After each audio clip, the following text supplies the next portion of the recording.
కావలి పట్టణంలోని వెంగయ్యగారిపాళెంలో తాగునీటి సమస్యకు శాశ్వత పరిష్కారం దిశగా కీలక అడుగు పడింది.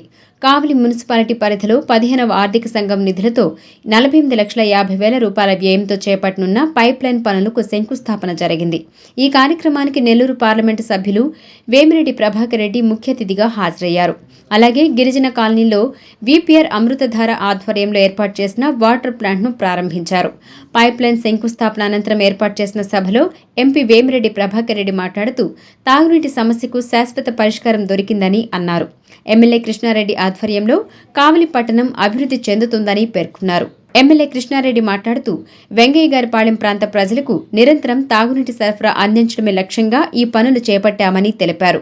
ప్రభుత్వం మౌలిక సదుపాయాల కల్పనకు అత్యున్నత ప్రాధాన్యం ఇస్తుందని పేర్కొన్నారు. ఈ రోజు కావలి చుట్టూ కావలి అభివృద్ధి తీరుతుంది. ఈ రోజు నెల్లూరు జిల్లాలో అభివృద్ధి జరిగే నియోజకవర్గం అంటూ ఉంది అనేది కావలి నియోజకవర్గం. దానికి ఎవరు కాదు, మన అభివృద్ధి ప్రదాత చంద్రబాబు నాయుడు గారు. ఈరోజు రామాయపట్నం ఇచ్చాడు, జువల్దిని హార్బర్ ఇచ్చాడు, దామారంలో ఎయిర్పోర్ట్ ఇచ్చాడు, బీపీసీఎల్ ఇచ్చాడు, మన పక్కన ఇండో సోలార్ ఇచ్చాడు. రేపు మనకి ఇఫ్కో సెజలో ఈ రోజు కోవూరు నియోజకవర్గంలో ఇఫ్కో సెజలు కడుతుంటే ఇవన్నీ కూడా మన ప్రాంతాలు అభివృద్ధి చెందేదానికి ఈ రోజు విపరీతంగా అభివృద్ధి చెందే విధంగా ఈ రోజు కావలి నియోజకవర్గం వచ్చింది. ఆ టైంలోనే అన్నైనటువంటి వేమిరెడ్డి ప్రభాకర్ రెడ్డి అస్తవాసి, ఆయన అడుగుడితే ఎక్కడైనా కలిసి వస్తుందని పేరుంది. కాంట్రాక్టర్లో కూడా పేరుంది. వేమిరెడ్డి ప్రభాకర్ రెడ్డితో పార్ట్నర్షిప్ చేస్తే కలిసి వచ్చినట్టే, ఆయన దగ్గర మొదట డబ్బులు తీసుకొని వ్యాపారం చేస్తే కలిసి వచ్చినట్టే. అందుకని రెండు రాష్ట్రాల్లో ఉన్నటువంటి ఎవరైనా ముందు అన్నతో స్టార్ట్ చేస్తారు. అందుకనే కావల్లో మొట్టమొదటి అన్న చేతుల మీదుగా నేను వెంకటేశ్వర స్వామి సన్నిధిలో అన్న మీ చేతుల మీద వెంకటేశ్వర సన్నిధిలో కోనేరు కట్టాలని అంటే అడిగింది తడువుగా మా సోదరి ప్రశాంతమ్మ గారు అన్నగారు ఇద్దరు కూడా కలిసి 2 కోట్ల పై చిలుకు ఈరోజు కోనేరు నిర్మాణం చేస్తే వారు నడియాడిన స్థలం, వారు తిరిగిన స్థలం పుణ్యం వల్ల ఈరోజు ఆ ప్రసన్న వెంకటేశ్వర స్వామి గుడిలో 19 కోట్ల రూపాయలతో ఈరోజు పనులు జరుగుతున్నాయి. అది వారి యొక్క అస్తవాసి.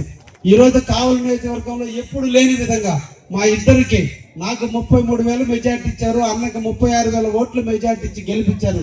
కావలి చరిత్రలో తెలుగుదేశం ఆవిర్భావం నుంచి నేటి వరకు కూడా కావలి పట్టణంలో ఏ ఒక్క రోజు కూడా తెలుగుదేశం మెజార్టీ రాని రోజుల్లో ఇక్కడ ఉన్నటువంటి రాజకీయం అంతా కూడా వేరే రకంగా ఉన్న రోజుల్లో మమ్మల్ని ఇద్దరిని హక్కును చేర్చుకున్నారు. నాటి నుంచి నేటి వరకు కూడా మేమిద్దరం కూడా అవినీతికి తావు లేకుండా అవినీతి రహితమైనటువంటి పాలన అందిస్తూ కావలిని అభివృద్ధి పదంలో నడిచేదానికి నిరంతరం కూడా కృషి చేస్తున్నాం. ఈ రోజు మనకి వేమిరెడ్డి ప్రభాకర్ రెడ్డి గారు ఎంపీ అయిన తర్వాత కావలి ట్రంక్ రోడ్డు విస్తరణ జరగాలని ఒక్క మాట నేను చెప్తే డిసెంబర్ 2024 11వ తేదీన గడ్కరీ గారిని కలికి యానాదిరెడ్డి బొమ్మ దగ్గర నుంచి భాషన్ స్కూల్ వరకు, కలికి యానాదిరెడ్డి బొమ్మ దగ్గర నుంచి మున్సిపాలిటీ ప్లాట్ల వరకు రోడ్డు విస్తరణ కోసం 17 కోట్లు శాంక్షన్ చేయించినటువంటి వ్యక్తి 3 నెలల్లో శాంక్షన్ చేయించిన ఇది రికార్డు. ఈ కార్యక్రమంలో మున్సిపల్ అధికారులు, స్థానిక నాయకులు, ప్రజాప్రతినిధులు, వార్డు ప్రజలు పాల్గొన్నారు.